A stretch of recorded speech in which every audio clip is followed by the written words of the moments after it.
नमस्कार, मैं हूं राहिला रहमान और आप सभी का स्वागत करती हूं हमारी इस बिल्कुल नई सीरीज में जिसका नाम है नब्ज विद डॉक्टर नूरानी। दोस्तों, आज मैं आपसे एक सवाल पूछती हूं, क्या कभी आपके या आपके किसी अपने के स्किन में रैशेस हो जाते हैं?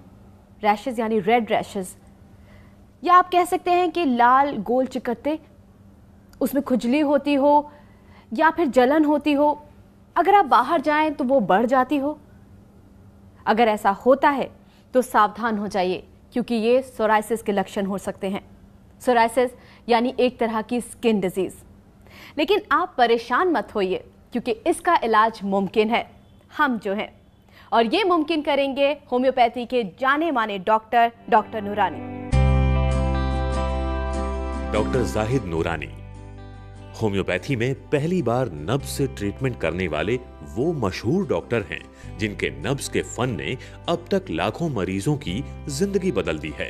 कुदरती जड़ी बूटियों और ताजा रिसर्च के कॉम्बिनेशन से हर किस्म के मर्ज का इलाज करने वाले डॉक्टर नूरानी इकलौते ऐसे डॉक्टर हैं जिनके सामने मरीज को अपना मर्ज बताने की जरूरत नहीं पड़ती, बल्कि वो खुद उसका मर्ज बताते हैं।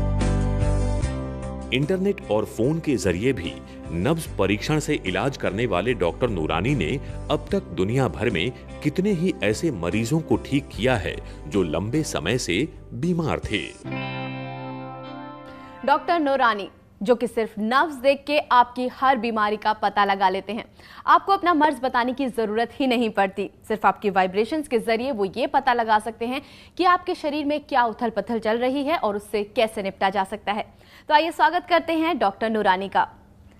बहुत बहुत स्वागत है डॉक्टर साहब। धन्यवाद राहिला जी। तो आज डॉक्टर नूरानी से हम जानेंगे कि कैसे स्किन डिजीज सोराइसिस से निपटा जा सकता है। अगर आप भी इससे जूझ रहे हैं तो आप हमें कांटेक्ट कर सकते हैं। हमारे contact numbers and email address आपके टीवी स्क्रीन पे लगातार फ्लैश कर रहे हैं। डॉक्टर नूरानी, सबसे पहले तो मैं आपसे यही सवाल करूंगी कि सोराइसिस आखिर है क्या? सोराइसिस एक प्रकार की ऐसी बीमारी है जिसका वर्ल्ड में इलाज बहुत नामुमकिन होता है। जी। लोग परेशान होते रहते हैं, डॉक्टर से डॉक्टर चेंज होते रहते हैं, वो क्योर नहीं होता। लेकिन फिर वही बात आके नब्ज यानी नाड़ी परीक्षण, कुदरत, शास्त्र, नेचर, अवतार और नेचर की रिपेयरिंग। बिल्कुल। अगर आप उस फील्ड में आप जाएंगे तो कोई चीज़ इम्पॉसिबल नहीं है, क्योंकि जो अवतार किए गए, जो मालिक ने कह दिया, जो शास्त्रों में लिखा गया वो परफेक्ट है। अगर आप फार्माकोलॉजी, केमिकल उस तरफ चलते हैं तो आप इस तरीके से चले जी, लेकिन वहाँ क्योर नहीं हो सकते, इसलिए कि नेचर की रिपेयरिंग का पावर शास्त्रों के हिसाब से, अवतारों की जबान से और कलम से जड़ी ही कहा गया है। लेकिन ये जैसे आपने नर्व्स का भी जिक्र किया, तो उसके जरिए पता तो लगा लिया जाता है कि सोराइसिस की बीमारी है। ये होती किस वजह से है? इसलिए इस तरीके की जी, सोराइसिस का पता भी लगाने के लिए क्या होता है कि सोराइसिस की मेन कॉज होती है पसीने की जितनी ग्लैंड होती है ये ब्लॉक हो जाती है। अच्छा। अब अपन ने नब्ज से पता किया कि क्या ओवर हीटिंग की वजह से ये हुआ है बॉडी में, क्या ठंडी तासीर है उससे हुआ है, अच्छा, क्या वजह है दोनों में से जी कि पसीने की ग्लैंड ब्लॉक हो गई। अब जब पसीने की ग्लैंड ब्लॉक होने लगती है तो क्या होता है कि वहां पे आपकी पपड़ी आ जाती है जी, फिर अपन उस पर सब लगाते हैं, फिर उखड़ जाती है, फिर आती है, ऐसे होल बॉडी के अंदर फैलता जाता है और आदमी ये सोचने लगता है कि अब इसका दुनिया में कोई इलाज नहीं है। क्योंकि लास्ट स्टेज की दवा ये स्टेरॉइड वगैरह भी लोग यूज कर देते हैं। इसके बाद स्किन फटने लगती है और होल बॉडी में आती है तो आदमी नर्वस हो जाता है और उसकी टेंडेंसी बदल जाती है। वो सोचने लगता है कि अब इसका, तो सुसाइड की कई पेशेंट तो मेरे पास ऐसा है जो सुसाइड की बात सोचते थे और ये कहा कि लास्ट में ही हम आपके पास आए हैं, आप ठीक कीजिए। मैंने उनसे कहा मैं ठीक नहीं कर सकता, मैं बीचवान हूं, मैं तुम्हें जड़ी दूंगा, रब से दुआ करूंगा, दवा देना मेरा काम है, डायग्नोस करना मेरा काम है, लेकिन मुझे भगवान का दर्जा मत दीजिए। भगवान जो करेगा वो अल्लाह करेगा, वो अलग बात है, ठीक वो करेगा। दवा देना मेरा काम है, ना आप मेरा घर चला सकते हैं ना मैं आपको ठीक कर सकता, ये मेरा है। और जब भी मैं नमाज पढ़ता हूँ तब लास्ट में यही दुआ करता हूँ कि मालिक मेरा काम दवा देना था, मैंने दे दिया, आप शिफा देना तेरा काम है। डॉक्टर साहब, यहाँ पे जैसे कि आपने ये बताया कि रैशेस हो जाते हैं और वो पपड़ी जमने लगती है धीरे धीरे, तो कहीं ना कहीं हम इस चीज़ को मान सकते हैं कि शुरुआती में इग्नोर कर देते हैं, हल्की सी चिंग हुई, रैशेस हुए, चले गए, इस वजह से बीमारी इतनी ज़्यादा बढ़ जाती है कि लाइलाज। एक तो क्या होता है कि बीमारी जब स्टार्ट होती है तो हम नेचर में नहीं आते हैं, हम केमिकल के सहारे बॉडी, और फिर वही बात आके देखिए आप कि केमिकल से कोई भी बीमारी जड़ से ठीक नहीं हो सकती। आप थायराइड, शुगर, बीपी, अर्थराइटिस, एक डिसीज ऐसी बता दीजिए जो क्योर होती है, जब खाओ, जब ठीक, जिंदगी भर खाओ, फिर साइड इफेक्ट होते हैं।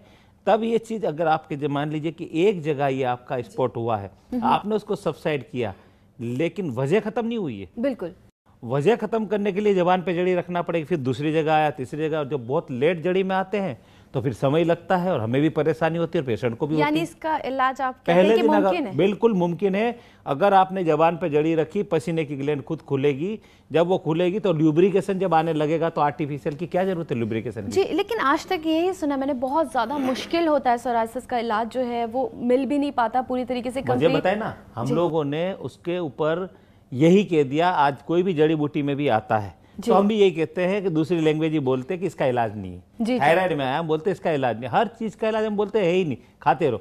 लेकिन जड़ी को समझने के लिए जो आज स्टूडेंट चाहिए वो नहीं है, जी जी, जो उसके ऊपर रिसर्च होना चाहिए वो नहीं है, इसलिए स्टूडेंट भी निकल के यही काम करते हैं। तो अगर जैसे मैं कहता हूं कि नब्ज का फन मैंने सीखा, इस तरीके से सीखे, नेचर को रिपेयर करने की ताकत उसमें पैदा करे, जबान पे जड़ी रखे, खुद नेचर काम करेगा। आप मान लीजिए पसीने की ग्लैंड, अगर कई बार पेशेंट आता है उसको खूब सर्दी ब्लॉक है, तो भी ये ठंडी में सोराइसिस बहुत होता है। अच्छा, क्योंकि स्किन ड्राई होने लगती है। बिल्कुल। और वो सर्द का पेशेंट है तो जल्दी ज्यादा उभरता है।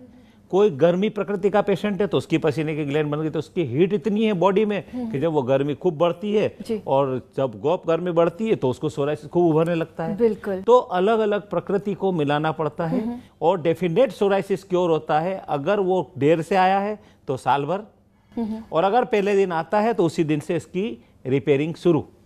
डॉक्टर साहब, यहाँ सोराइसिस की जैसे आपने बताया कि नब्ज देख के पता लगा लिया जाता है, इलाज भी इसका मुमकिन है, क्या इलाज फॉलो करना पड़ता है? क्योंकि स्किन की डिजीज है तो क्या किसी तरीके का लेप वगैरह भी लगाना पड़ता है? देखिए, इसमें मैंने अपना पर्सनल नेचर से जी आपकी तासीर देखी, तो मैं आपको लोशन खुद बना के दूंगा कि गर्म प्रकृति है, सर्द प्रकृति है, किस वजह से है, मतलब उसके लिए भी अलग, उसके लिए उसमें अलग अलग। तो वो आपको बना के मैंने दिया तो डेफिनेट आपकी पसीने की ग्लैंड खोलेगा। और खाने की मैंने जड़ी दी, जी जी, जब मैं दूंगा तो जबान पे रखते ही नेचर खुद फंक्शन करने लगेगा। ठीक है। अब रही बात ये कि उसमें सबसे बड़ी चीज है कि हमें ये देखना कि गर्म प्रकृति का पेशेंट है तो उसके पेट में गर्मी नहीं होना चाहिए, मतलब कि कॉन्स्टिपेशन करने वाली चीज, आयरन की चीजें जो लेता है, वो आयरन की चीज क्या होती है, पेट में कॉन्स्टिपेशन करती है और गर्मी बढ़ी है ना, जैसे लौंग लिया, नॉनवेज ज्यादा ले रहा है या इन सब चीजों को जैसे लेता, तो उस वजह से अगर उसकी गर्मी पेट में है तो स्किन पे बाहर आती रहेगी। जी। तो उसको हमें उसको बंद करना चाहिए। हम बता देते हैं लिमिटेड परहेजी होती है, फिर होम्योपैथी में 2 परहेजी है, कच्चा प्याज और कॉफी नहीं दे सकते हम, बाकी सब ले सकता है। अच्छा। तो पर पेशेंट की बीमारी के हिसाब से उसकी परहेजी जरूरी होती है। तो जैसे गर्म चीज नहीं खाना चाहिए सोराइसिस वालों।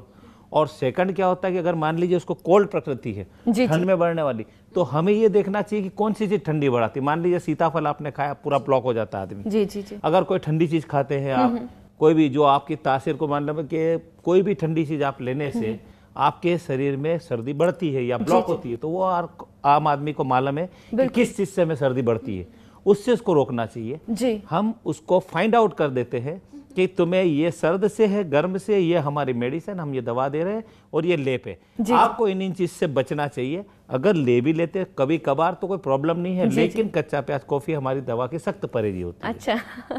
यानी बाकी आप चीजें ले सकते हैं आराम ले सकते से, कोई ज्यादा परहेजी नहीं है।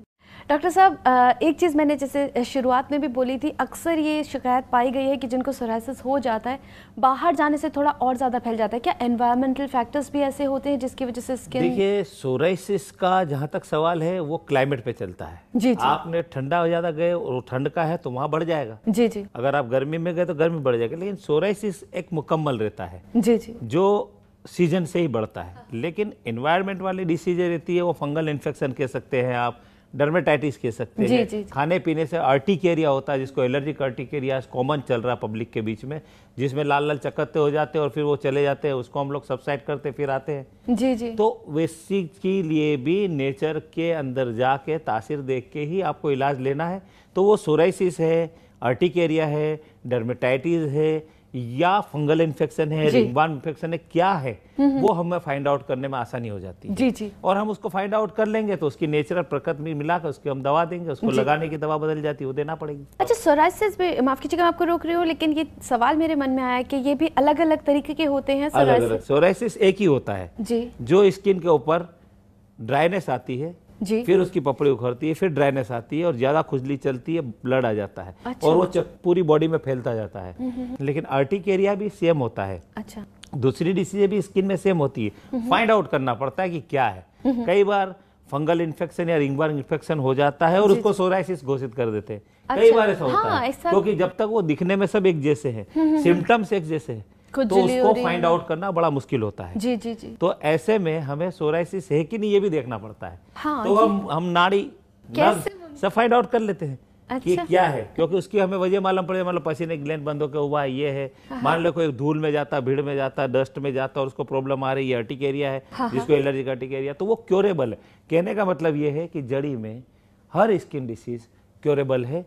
अगर आप समय पे आ गए तो तुरंत इलाज लीजिए, लेट आए तो थोड़ा सब्र कीजिए। जी, थोड़ा सब्र जरूर कीजिए, क्योंकि अगर आपको पूरा संपूर्ण इलाज करना है तो उसके लिए आपको सब्र तो करना ही पड़ेगा। लेकिन आपके लिए सारे रास्ते खुले हैं, आप हमें कांटेक्ट कर सकते हैं अगर आप इसी तरीके की किसी बीमारी से जूझ रहे हैं या फिर होम्योपैथी से रिलेटेड आप कोई भी सवाल जानना चाहते हैं, डॉक्टर नूरानी से संपर्क करना चाहते हैं, तो हमारी कांटेक्ट डिटेल्स हैं। Shop number 10, Syed Manzil, SB road, next to Jarimari Mandir, opposite Bandra तालाब, बैंड्रा वेस्ट, मुंबई 400050। हर महीने 1 से 3 तारीख तक सुबह 11:30 बजे से शाम 7:30 बजे तक। 22C Khandwani house, first floor, दरगाह स्ट्रीट, माहिम वेस्ट, मुंबई।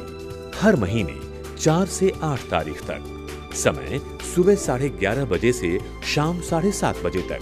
हमारा ईमेल है drzahid_noorani@yahoo.com। हमारी वेबसाइट है www.drznooraniheartcare.com। हमारे फोन नंबर हैं 09820655845, 09967078659, 09302533737। डॉक्टर साहब, हमारे पास समय की थोड़ी पाबंदी है, मैं चाहती हूँ कि जाते जाते आप हमें एक अच्छी सी टिप दें। अगर स्किन डिसीज बॉडी में कोई भी प्रकार की है तो आपको सबसे पहले रेगुलरिटी में शरीर को साफ रखना पड़ता है। डेली नहाना, अच्छे बिगर केमिकल वाले सॉफ यूज़ करना चाहिए, खाने में परहेजी रखना चाहिए, जैसे ऑयली फूड ज़्यादा नहीं लेना चाहिए, खट्टे से बचना चाहिए, और रूटीन में साफ़ सफाई जिस्म की बहुत ज़रूरी है। और एक आपको मैं बताता हूँ कि इसमें सबसे ज़्यादा अगर आप सुबह उठ के और पानी पीजिए, खाली पेट अगर आपने पानी पिया और थोड़ा सा कुनकुना पानी, तो वो आपको वसा को छाट के, डाइजेशन को ठीक करके और स्किन के ऊपर बहुत कुछ फ़ायदा ला के दिखा सकता है। डॉक्टर साहब, आपने बहुत अच्छी टिप हमें दी है और सच में बहुत आसान सी भी है, रोज़ लोग कर सकते हैं इसको। बिल्कुल कर सकते हैं। और साथ ही आपने और भी बहुत अच्छी बातें हमें बताई सोराइसिस से रिलेटेड भी, और जो भी आपने हमें नॉलेज दी उसके लिए बहुत बहुत शुक्रिया। धन्यवाद।